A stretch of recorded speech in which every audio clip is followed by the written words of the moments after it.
Meet Jonathan Bird, one of the world's top underwater nature cinematographers. Traveling the world on assignment for all the major networks, he is an Emmy Award-winning authority on the underwater world. In freshwater or salt, reefs, wrecks, or caves, Jonathan documents the world beneath the waves.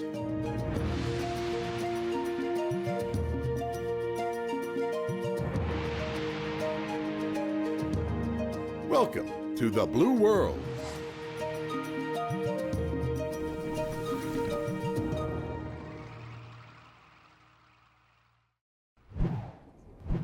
I've always wanted to know what it's like to work in a big aquarium, so I came to the New England Aquarium in Boston to learn what it takes to be an aquarist. How hard can it be? Founded in 1969, the New England Aquarium is one of the most famous public aquaria in the United States and an icon of Boston. Over 1 million people visit the New England Aquarium every year to see amazing exhibits and the world-famous giant ocean tank, a 200,000-gallon tropical coral reef exhibit. I arrived nice and early to meet Sherry Floyd, the senior aquarist.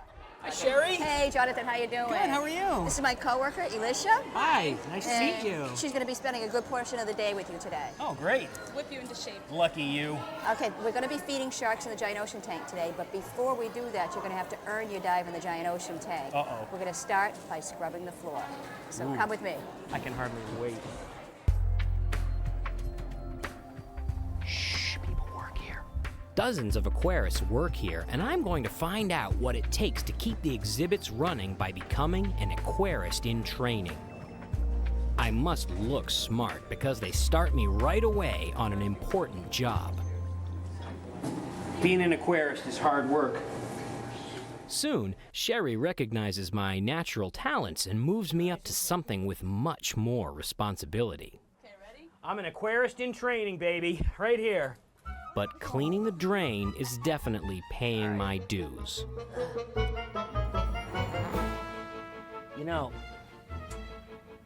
when I thought I was going to be an aquarist today, I figured I'd be feeding the fish and hanging out with scientists, learning all kinds of biology, but I'm getting goo out of a drain. At last, I've graduated to something important: food preparation. All the fish need something special to eat, and all of that food has to be prepared in advance. Needs cabin. Oh yeah, smells good, huh? Fishy. We keep it in Squid are one of the main items on the menu, and they have to be prepared by removing the beaks and then cutting them into appropriately sized pieces. All right, buddy, you're getting debeaked. flip the tentacles open, Okay, tentacle man. pop it like a pimple. Like, It's from the bottom. this? Yep. And then pull it out with your fingers. oh, dude. You can give it to me. Oh, thanks. Oh, look, some squid goo. Oh, yeah, lots of That's goo goo. Oh, delicious. This would be a bad time to cut yourself. Okay, so I have some little squid rings. Yep. So then we'll put We that. deep fry them? No. Oh, good gracious. Look So at the this size is a of that large thing. squid. I'll say. This is what the sharks eat. Oh, yummy. So the beak is much larger here. Food preparation takes a lot of time, and it has to be done 4 times a Yes, day. wow. Okay. What else can I show you guys? Ew. Oh, it's not. So yeah. Well, so far, there's nothing here that I really want to eat, Oh, come on. except for this squid. You'd eat a squid. You'd eat a squid. No, I wouldn't. Here, you can hold that. Next, I learned to burp the air out of the swim bladder of a smelt so it will sink. You want to burp one? Sure, I'll burp one. They're very slimy. Oh, a slimy smell. Push like up the like stomach. this. Push from down I'm gonna up. aim them at you when I do No, this. no. Oh. Then I remove the roe from capelin. The eggs are food for smaller animals in the exhibits, and the fish themselves are fed to larger animals. Fish eggs. Yeah. And Do they smell fresh? they smell very fishy. It's about as fresh as you get. Finally, it's out to the GOT, the giant ocean tank, to start feeding some of the fish.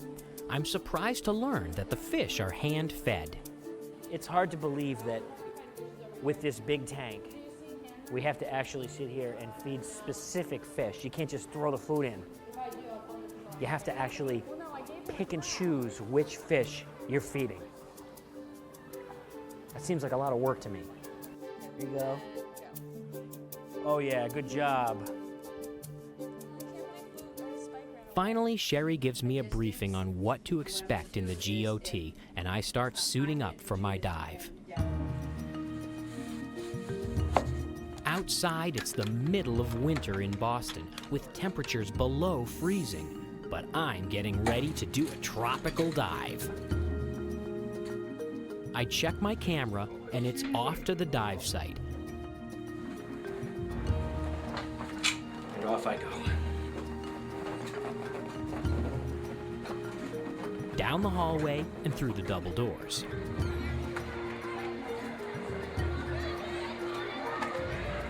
I'm really excited about my dive, but I can't help worrying about what tasks lay ahead of me in my Aquarist training program. All right, it's the moment of truth. It's February in Boston, and I'm going diving. We have 2 locker net With no hood. All right, here we go. Okay, here we go.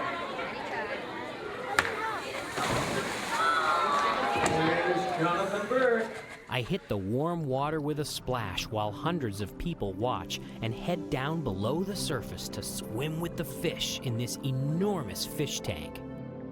Except for all the people looking in through the glass, it would be easy to believe that this was a real Caribbean reef.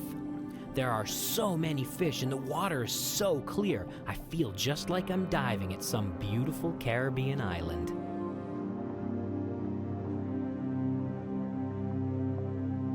Of all the animals in the tank, of course, the sand tiger sharks are my favorite. The aquarists keep them well fed, so they're not aggressive at all, but they are beautiful to watch. Unfortunately, I have to work. A diver has to scrub these windows every day to keep the algae from growing on them. I tried to tell them I don't do windows, but an aquarist's job is never finished. Meanwhile, Sherry is checking the health of the fish. She's down on the bottom, examining a nurse shark that has a small cut.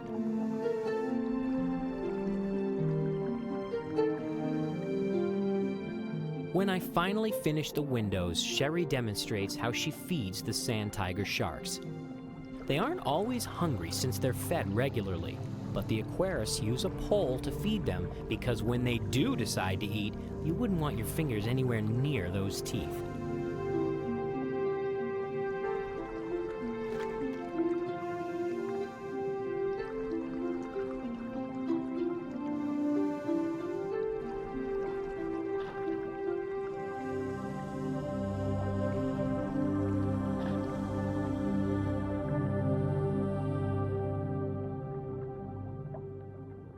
I hang back and film the action for a while, but soon Sherry decides that I'm ready to try feeding the fish. This is exciting. I finally get to do the fun stuff. She hands me some squid, and I look for a taker. The pressure is on because everyone's watching. A cow-nosed ray comes up and tries to take the squid from me, but I haven't quite gotten the hang of it.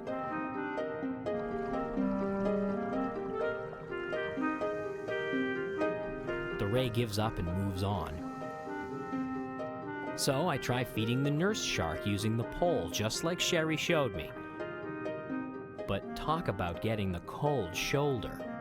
At last, Sherry takes pity on my pathetic attempts and gives me some capelin. I'm told I can't go wrong with this irresistible, delicious fish. My first taker is a cow-nosed ray, and I can't resist giving her a little belly rub as she swims over.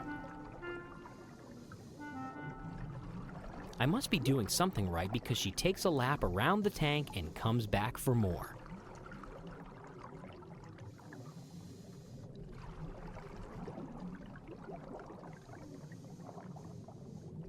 Next, Myrtle the turtle comes over. Turtles are supposed to eat plants and jellyfish, But Myrtle isn't picky.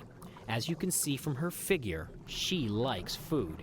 And when Myrtle wants food, you just give it to her. Forget the sharks, Myrtle runs this tank. The cow-nosed ray is back for thirds.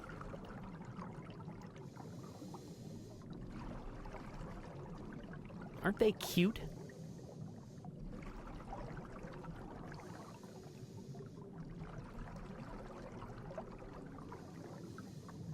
Next, I try my luck with a large pompano.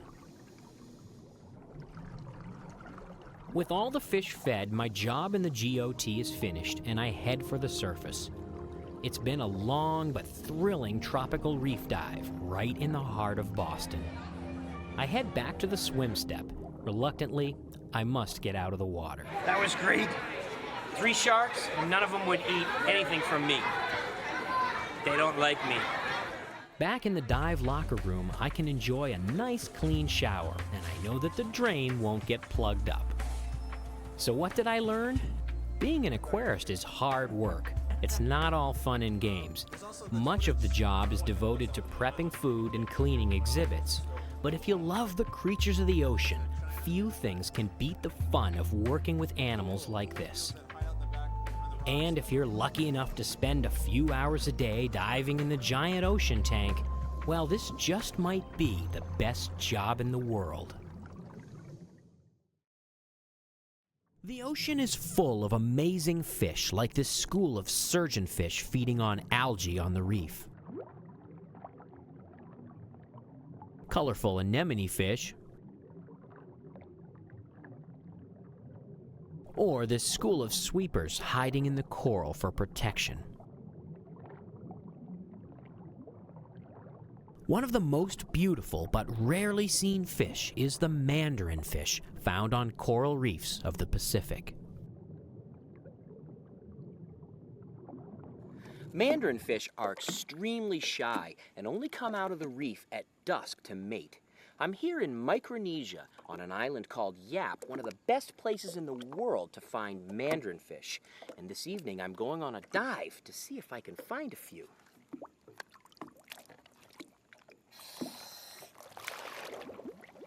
I enter the water right at sunset.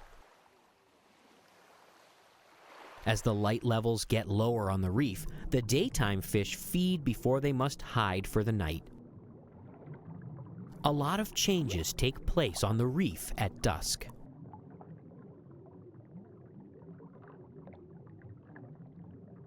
Just before the sun sets, I have my best chance of finding a mandarin fish. In the dim light, I search the reef carefully. I can't use a flashlight because it would scare the tiny fish. Mandarin fish are very shy. They rarely leave the protection offered by the nooks and crannies in the reef. There, a small amount of movement catches my eye. A mandarin fish. If I didn't know where and when to look, I would never find it.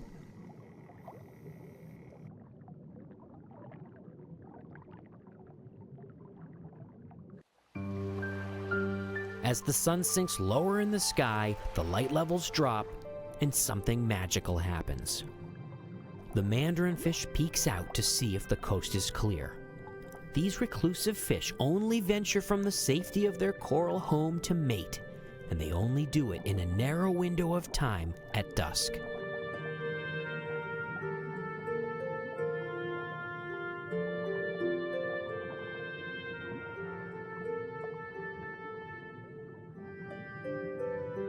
A male wanders from female to female, courting each one. His goal is to spawn as many times as he can with as many females as possible. He's not particularly choosy about a partner. The females size him up. They're a little more selective about a mate than he is. He's not worried. If one female gets cold fins, another one will jump in at the last minute. Then the male and the female pair up and begin to make practice runs, rising up off the reef, cheek to cheek. At last the pair spawns for real. Rising well above the reef to keep the eggs from being eaten by the coral, the male and the female release their spawn at the same time. the eggs are fertilized in the water column. Over and over, the male spawns as many times as he can, perhaps as many as 10 times in half an hour. The fertilized eggs then drift off into open water to develop into tiny baby mandarin fish. Most will not survive to adulthood. Once darkness comes, the spawning ends. The mandarin fish seek protection in the reef, safe for another day.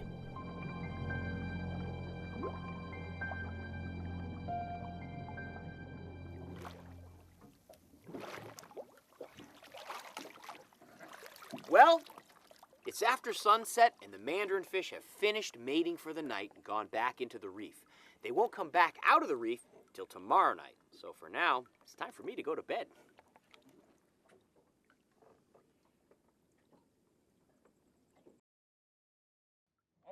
Don't go away. Jonathan is about to swim with the world's biggest fish, a whale shark. I've journeyed to the warm and shallow waters of tiny Holbox Island in the Gulf of Mexico to find and film the world's largest fish. Holbox is barely more than a sandy speck on the map at the northern end of the Yucatan. It's not your typical tourist destination. Until recently, this sleepy island wasn't much more than a fishing village. There are no paved roads, and everyone gets around in golf carts or other non-conventional transportation. The highway here is a stretch of beach where you can hit maybe 20 miles an hour if you have a fast card. Downtown, this island has the charm of a place not yet discovered by throngs of tourists. But everywhere there are signs. Something special has been discovered here. Offshore in the cool waters of the Gulf of Mexico, a giant lurks.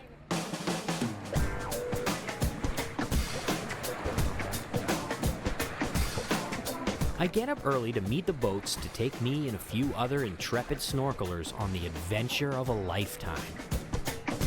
Right, let's go find some whale sharks. Instead of catching fish, these former fishermen are now making their living taking tourists to swim with a fish, a really big fish. Using a GPS receiver to help him navigate, the captain takes us about an hour offshore. Our guide, Andreas, watches the water with a carefully trained eye on the horizon. Soon we pass a pod of dolphins.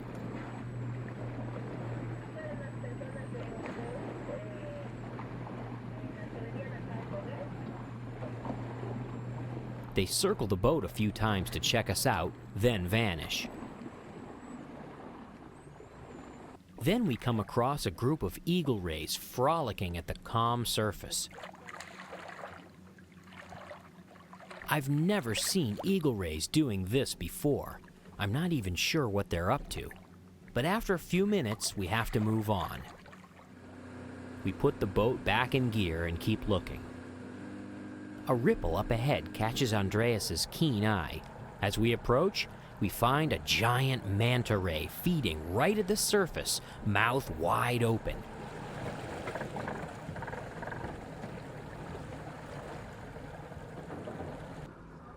Mantas can reach 20 feet across, but this is just a small one, only about the size of a car.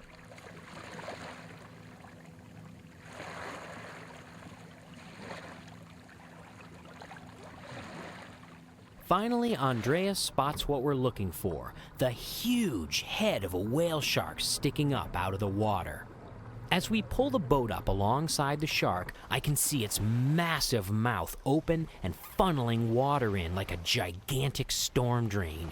The shark is feeding. But what could it be eating? It's more than 30 feet long. What could feed such an enormous animal? To find out, I don my snorkel gear and hop over the side.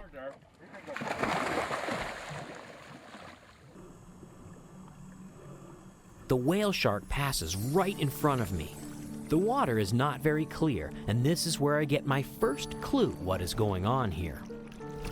The sharks have come to this section of the ocean because it's filled with plankton. Whale sharks might be the biggest fish in the sea, but they eat only plankton and small fish. The word plankton comes from a Greek word meaning drifter, so plankton are drifting organisms like these tiny copepods. The water is filled with copepods, jellyfish, and other drifting animals. They might be small, but these planktonic animals are all food for the mighty whale shark. Early in the morning, when the water is calm, the plankton forms a thick layer near the surface.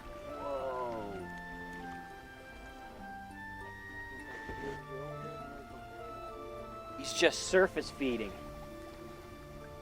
What the whale sharks do here is they swim across the surface of the water with their mouths open wide, and all that plankton that's sitting right at the surface gets funneled right into their mouths.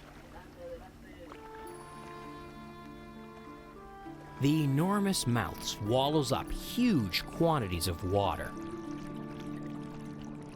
The water comes back out through the shark's gills, but comb-like structures in the gills capture the plankton like an enormous spaghetti strainer. So the whale shark swimming through the water is like a big pool skimmer filtering the plankton for breakfast. Each shark eats hundreds of pounds of food every hour. It turns out that eating plankton is very efficient for a large animal.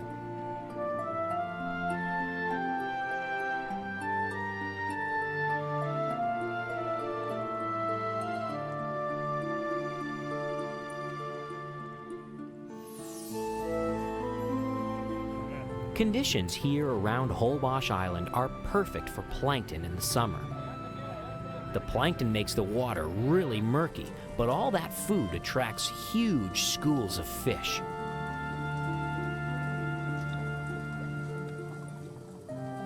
It's a bounty that feeds many kinds of animals. Manta rays feed on the plankton. But the whale shark is by far the most impressive animal that comes here. Reaching 50 feet long, whale sharks grow as large as a school bus. But they're completely harmless. All they eat are plankton and tiny fish. That is incredible. They are so huge. And there's so much plankton in the water that we can only see maybe 20 feet underwater. So they're bigger than the visibility. You can't even see the tail from the head. I can't believe how many sharks are feeding around the boat. There's so much plankton here that it attracts whale sharks for hundreds of miles around. Some of the sharks have escorts, schools of fish that swarm around them for protection. They too eat the plankton, splashing at the surface as they feed alongside the shark.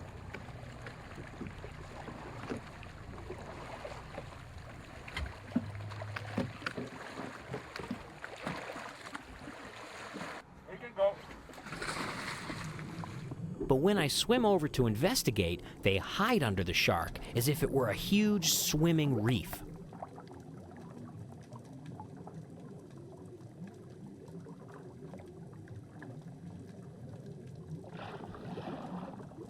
Freediving and keeping up with these sharks is hard work. They don't look like they're moving that fast. I mean, their tail is just, gently swishing back and forth, but they are so big. That tail is so huge that they're actually moving faster than we can keep up with them.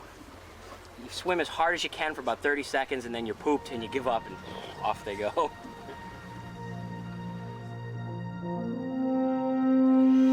Later, as the sun gets higher in the sky and the air gets warmer, the wind picks up and waves start to form.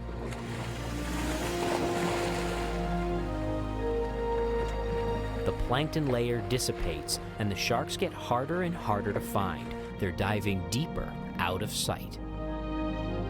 Once they dive below, we have no way to find them, so we head back to shore.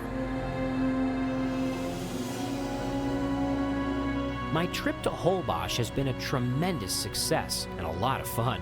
The economy of this tiny island has been transformed by this big, harmless, polka-dotted shark. Here in Holbox, people love whale sharks, and they're protected by law. And that's the best part of this story. Meet Jonathan Bird, one of the world's top underwater nature cinematographers. Traveling the world on assignment for all the major networks, he is an Emmy Award-winning authority on the underwater world. In freshwater or salt, reefs, wrecks, or caves, Jonathan documents the world beneath the waves.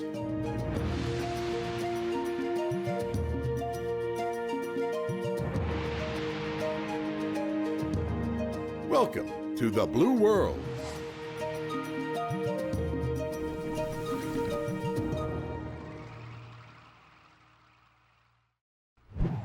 I've come to Yap in Micronesia, famous for its huge stone money and its giant manta rays. Yap is a remote island in the Pacific, about halfway between Japan and Australia. Divers travel here from all over the world to see an amazing and huge animal. I'm talking about manta rays, the largest rays in the world, and they should be right under the boat. Let's go take a look. As I drop into the water, I notice that it's pretty murky. I'm diving in a channel through the fringing reef between the open ocean and the land. As the tide changes, water flows in and out of this channel. The current is moving me along rapidly, and I ride it like a river, following my guide John to a section of reef where we hope to find mantas.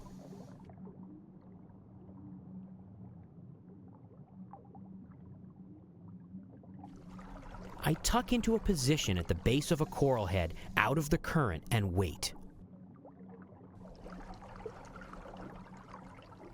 The swift current blows the coral polyps like wind and sweeps along pieces of eelgrass and mangrove leaves from the lagoon. I wait a long time. It takes nearly an hour, but finally a shape emerges from the murky distance. I would recognize that shape anywhere, the beautiful and graceful motion of a manta ray, soaring like a huge bird through the water. It stops over the coral. A dozen or so tiny fish converge on the ray while it hovers just over their home.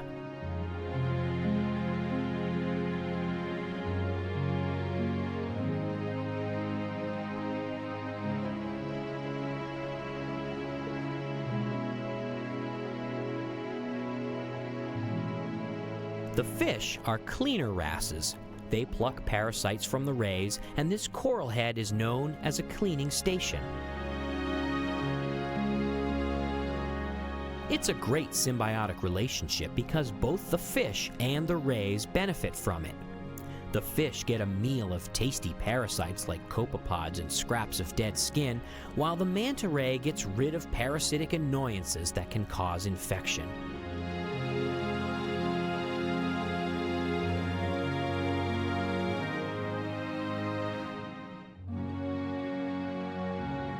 Cleaning is not always a pleasant experience, though. Sometimes one of the cleaner fish nibbles a little too hard, and the manta jumps away. At the end of my dive, I do a short decompression stop for safety, then head up. That was incredible!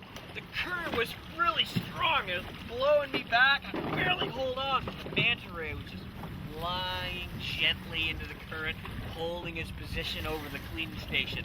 Really incredible to see.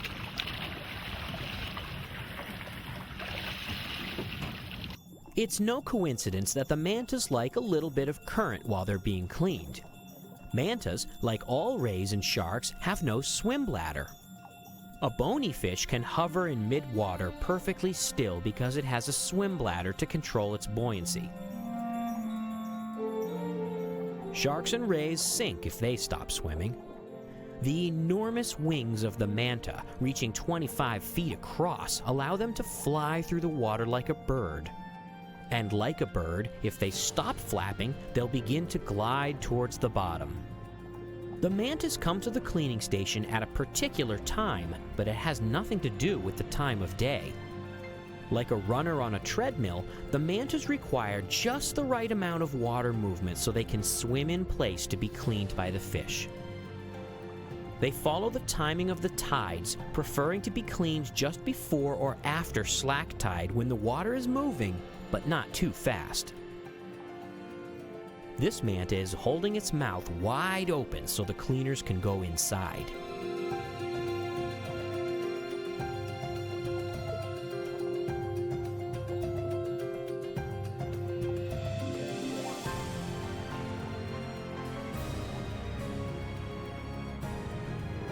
As long as we don't get too close, the mantas are not bothered by our cameras and bubbles at all. There are only a few prime cleaning stations, and they have become social stops as much as hygienic visits. Often there are a dozen or more manta rays at the cleaning station, all taking turns being cleaned and interacting with each other while waiting.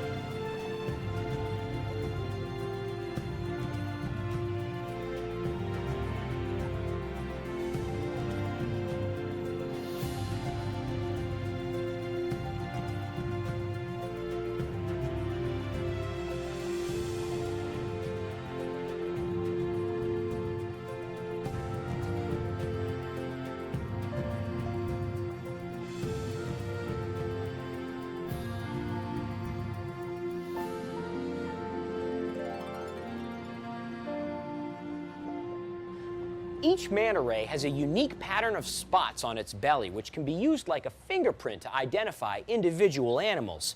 Here at Yap Divers, they've been documenting and photographing these spot patterns for many years, and they've identified more than 60 individual manta rays and given them nicknames. This morning, I got to meet Zorro. Zorro has 3 little spots and a pair of stripes between her gills. Underwater, she's easy to identify. The 3 spots and the stripes. Being able to identify individuals has proved that the mantas around Yap stay here for long periods of time. They're not just passing through, they live here, and the divers see the same ones over and over and over.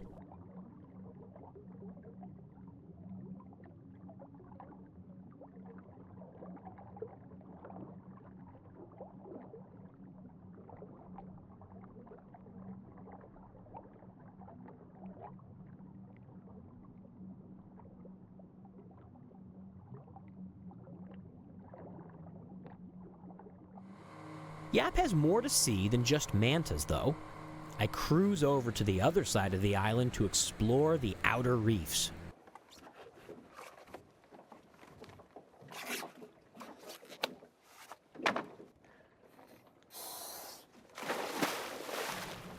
There I see magnificent coral and crystal clear water far away from the murky water in the channel. I swim with a big school of barracudas. When I get too close, I spook them. I watch a sea turtle munching on a sponge. And I swim in magnificent coral caverns, tunnels that snake between the coral heads and make me feel like I'm exploring another planet.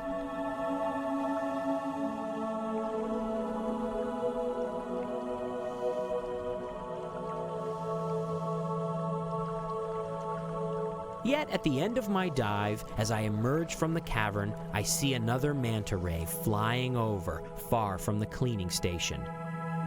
It's almost as if this single manta has come to bid me farewell. It's a magical and fitting end to an astonishing journey.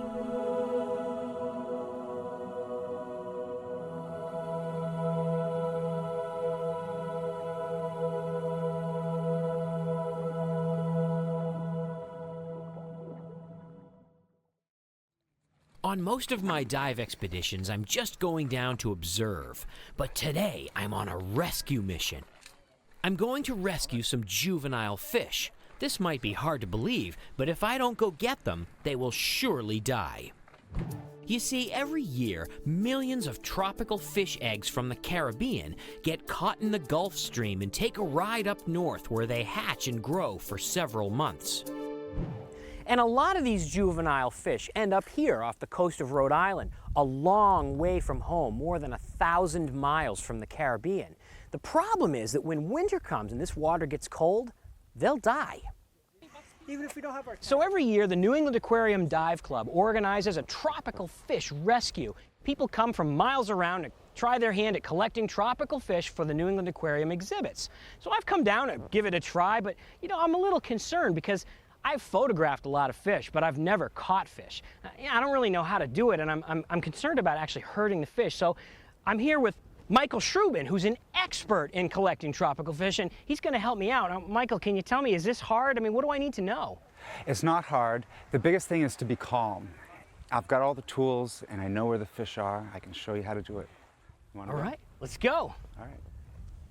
All right, Michael, so show me this gear you have here. It's kind of interesting. Well, it's funny. It's the various evolutions of catching tropicals. This is what I started out with, which is a soda bottle with the end cut off of it. And if this were a rock, you put the soda bottle down, and you just use your hand and get the fish in, and you can see what kind of fish he is. This is the way I normally catch fish and have been for a long time. And what it is, it's a net, and the trick is this is the container that everything ends up in that I want, and it always keeps water going through it. There are holes in there, a valve to keep the fish from going back out. And if I don't want it, I can cap it off and let that animal out, the valve. So, we put on our suits, check our gear, and head into the water.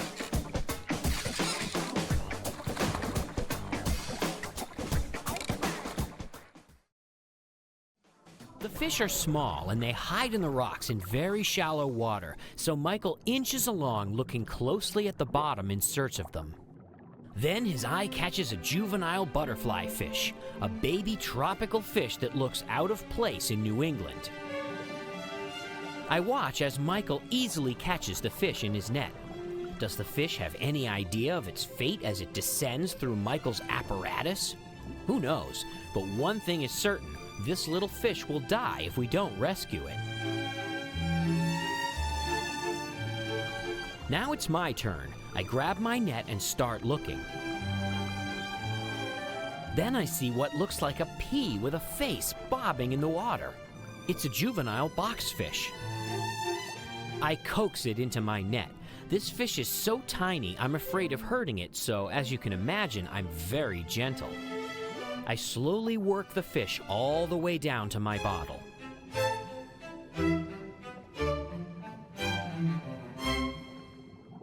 While we're looking for more fish to rescue, I'm startled to see a fully grown seahorse battered by the strong surge. I thought seahorses were exclusively tropical fish, but Michael says no. I don't believe he is. A lot of people believe that he belongs in our water and can live in our cold water all the way up to Nova Scotia. It's something that most people never ever see and wouldn't believe that you could see in the North Atlantic. Just to be sure, we decide to rescue him and check which species he is. He clings to the algae with his tail, and I have to coax him into the bottle with my hand. I could easily hurt him, so I'm super careful. To try and make him more comfortable, I bring some of the algae he likes into the bottle. He seems too large to be a juvenile, so I'm betting he's a full-time resident of these northern waters. After the dive, we check out the fish we rescued. Michael keeps them alive in a small aquarium until they reach their final home at the New England Aquarium.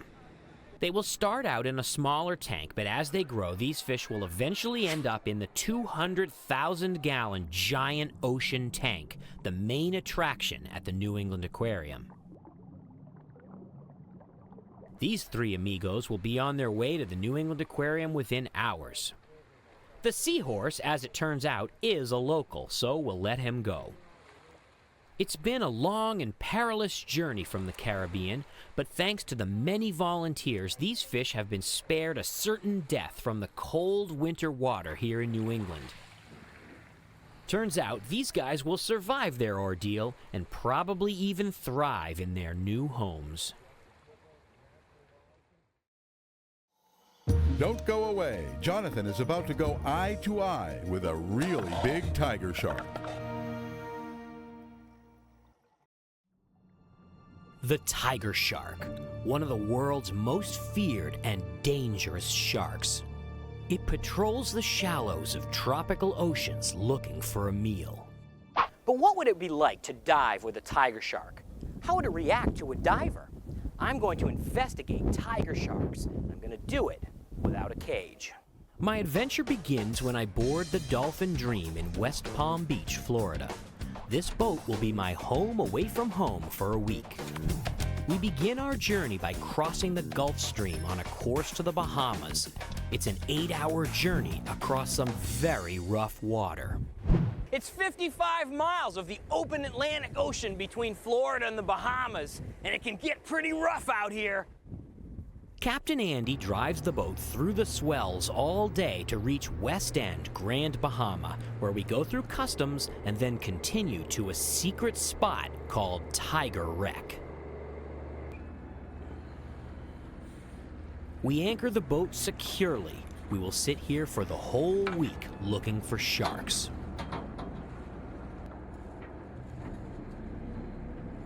Next, we begin chumming. The boat's freezers are full of bait because we need a lot of fish to bring tiger sharks to the boat.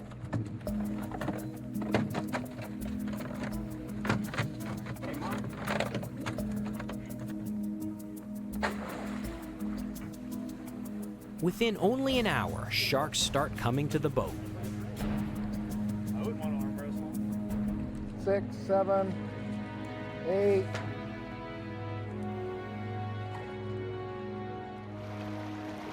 This is incredible. We've only been chumming for about an hour and there's already more than 20 lemon sharks around the back of the boat. And I gotta go in. Now it's time to suit up and get into the water.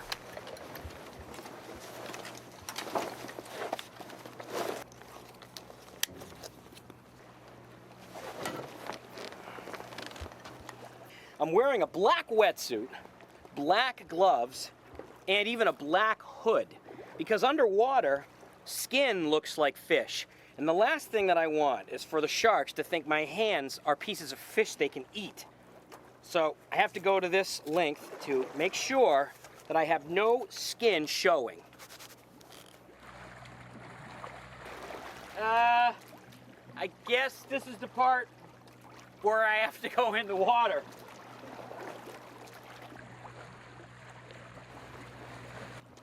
Oh well, this is what I came here for.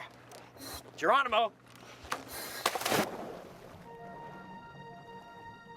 I grab my camera and head down to the sandy bottom, only 20 feet below. Lemon sharks are everywhere. You can tell that these are lemon sharks by their two dorsal fins, which are nearly the same size.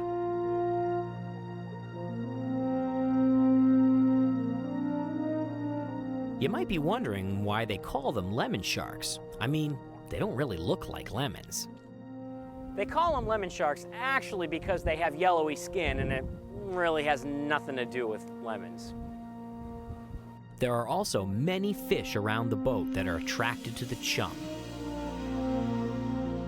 With so many sharks and fish around, the sharks even get a few live ones. Although there are no tiger sharks, I have a fantastic dive full of excitement.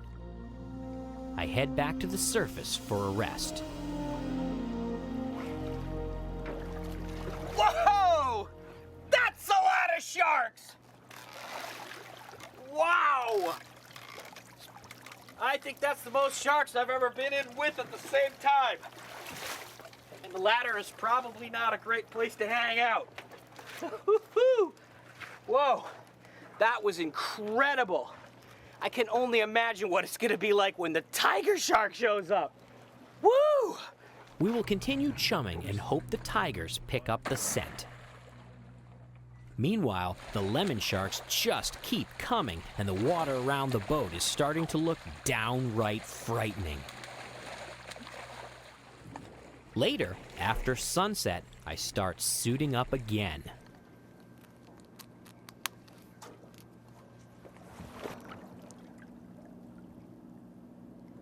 Tiger sharks are nocturnal, which means they're more active at night. So it makes sense that if I want to find tiger sharks, I should go diving at night.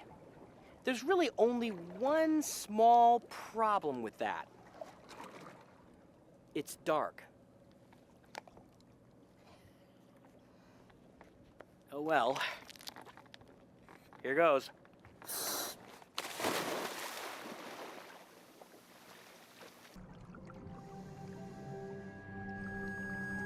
I descend towards the bottom and switch on my video lights. On the ocean floor, Gorgonian sea fans sway in the current. Then, out of the darkness comes a shark. It's not a tiger, it's another lemon shark, but it still provides a thrill as it swims by and takes a look at my camera.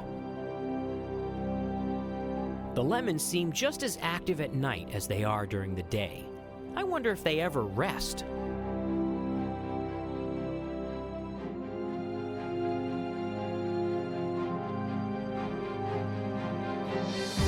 They find my video lights worthy of inspection.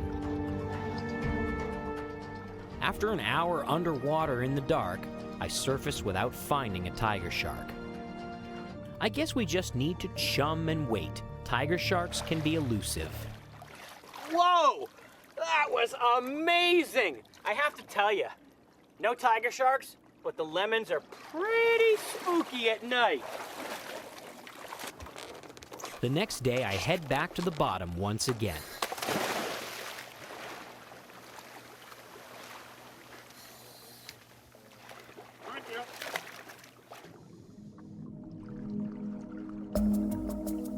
There are still plenty of lemon sharks around.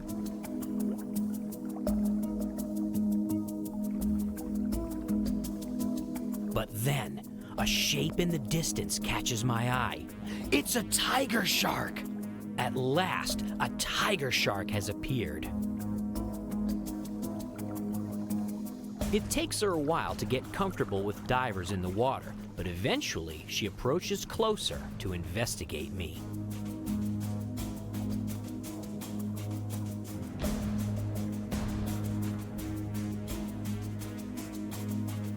She comes up and makes a few passes by the bait, cautiously keeping an eye on me. For such large animals, tiger sharks seem a lot less aggressive than you might expect. It's as if they carefully consider each step, trying to decide if it's safe.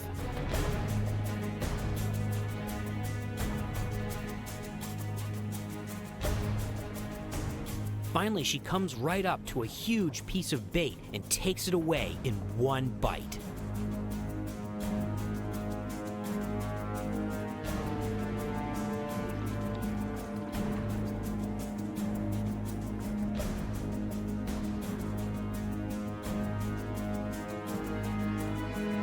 The shark is also interested in the chunks of fish that have fallen to the sand.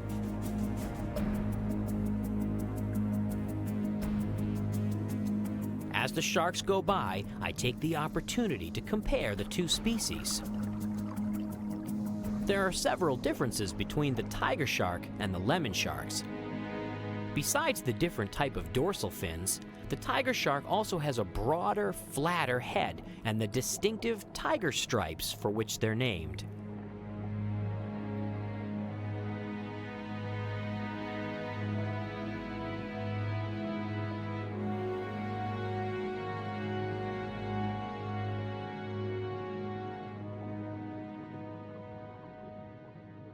The sharks seem interested in my video lights.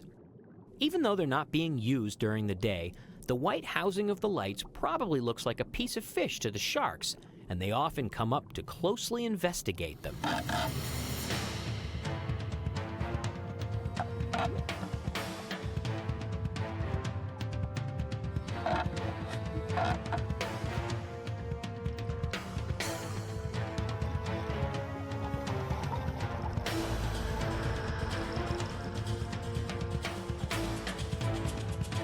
Occasionally, a shark takes a test bite out of the light, and if I don't see it coming, it takes me by surprise. I'm not prepared for a large tiger shark to come in after my video light, though. She keeps coming closer and closer. Then, as she tries to bite it, and I try to keep it away from her, we spin around on the sandy bottom like two dancers. She eventually pushes me into the bottom and gets a hold of my light. There's nothing I can do about it except use my camera as a shield and hope she doesn't eat the whole thing. When she's satisfied that the light isn't food, she turns and swims off, and I'm glad she does.